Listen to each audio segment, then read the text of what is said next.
Tek pjesa e shtimit të rreshtit të totaleve në fund, lam pa shpjeguar faktin që kur duam të shtojmë, pra klikojmë tek Table Design, Total Row, atëherë këtu, secila prej këtyre qelizave del një drop down, pra nuk mjafton që të klikojmë vetëm këtu, sepse këtu janë emra.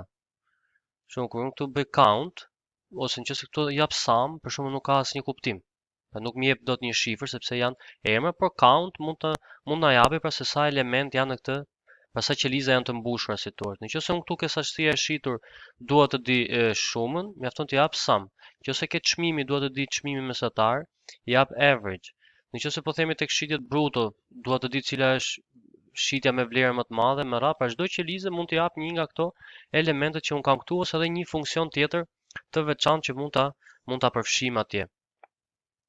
Dhe në fund, nëse nuk duam që të mbesë në tabelë, përsëri e klikojmë. Nëse unë dua të jap resize tabelës, pra nuk e dua kaq të madhe tabelën, por dua të heq disa elemente saj, atëherë unë mund të klikoj tek këto qeliza, pra gjithmonë tek headings, edhe tek disa prej qelizave që dua të përfshij në tabelën e re, dhe këtu i jap resize table dhe i jap OK. Dhe tani kjo pjesa këtu funksionon si një tabelë, po themi si një tabelë më vete.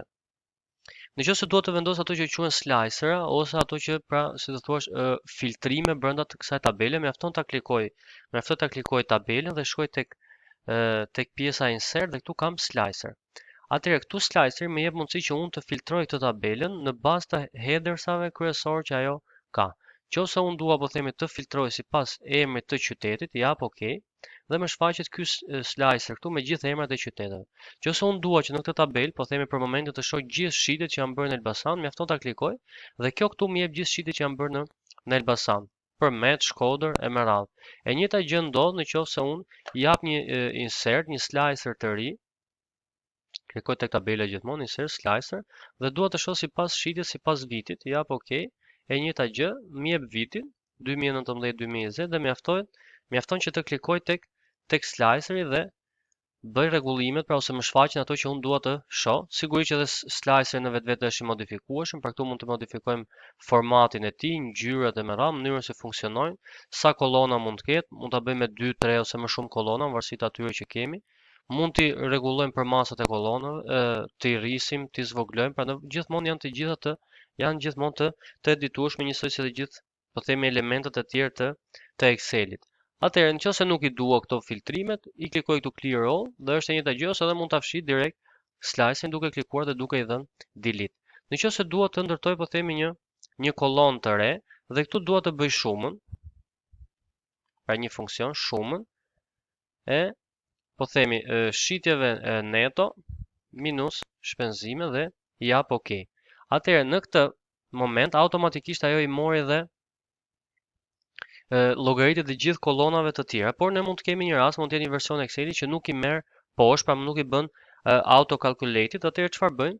Për të marrë të njëjtën formulë dhe për ta çuar tek të tjerat, atëherë automatikisht klikojmë 2 herë këtu dhe pra tek pjesa e kuadratit kur bëhet po themi me plus, e klikojmë 2 herë dhe shkon gjithë kjo formulë automatikisht llogaritet në gjithë vlerat e qelizave të tjera, ose mjafton ta klikojmë këtu dhe e zbresim poshtë deri në atë qelizë që duam ne ta vendosim. Ose nëse çfarë ndodh?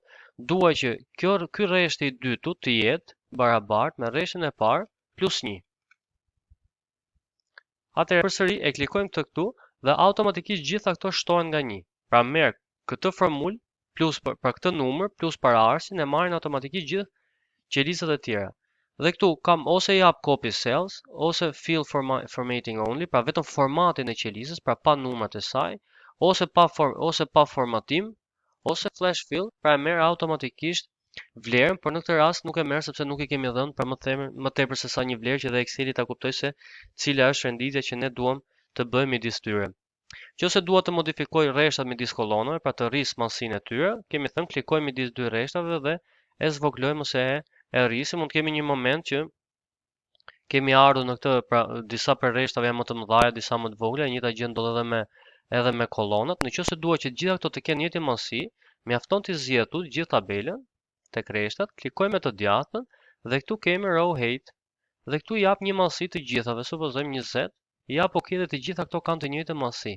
E njëjta gjë ndodh edhe me kolonat, column width, supozojmë dua t'i jap të një mësi më të madhe, jap OK dhe të gjitha këto kolonat na morën pra këtë po themi zgjerim, pra me qëllim që mos jetë dikush më e madhe ose dikush më e vogël. Kemi thënë dhe elementi tjetër, nëse unë dua që kjo pjesa e headings të më mbetet, sepse në këtë rast po ta shikoni, shkon në pjesën e sipërme, por mund të ketë versione e Excel-i që unë kur e ul poshtë, headersat nuk shkojnë sipër.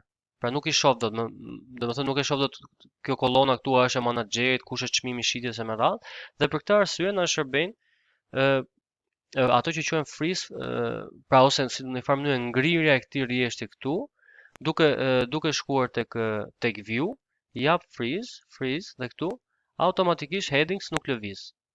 Dhe unë bëj lëvizje, pra nëse dua të krahasoj disa elemente të caktuar, mjafton të bëj lëvizjet me mouse dhe headings nuk ndryshon. Nëse dua ta heq këtë pjesë, e bëj unfreeze edhe automatikisht shkon si më përpara.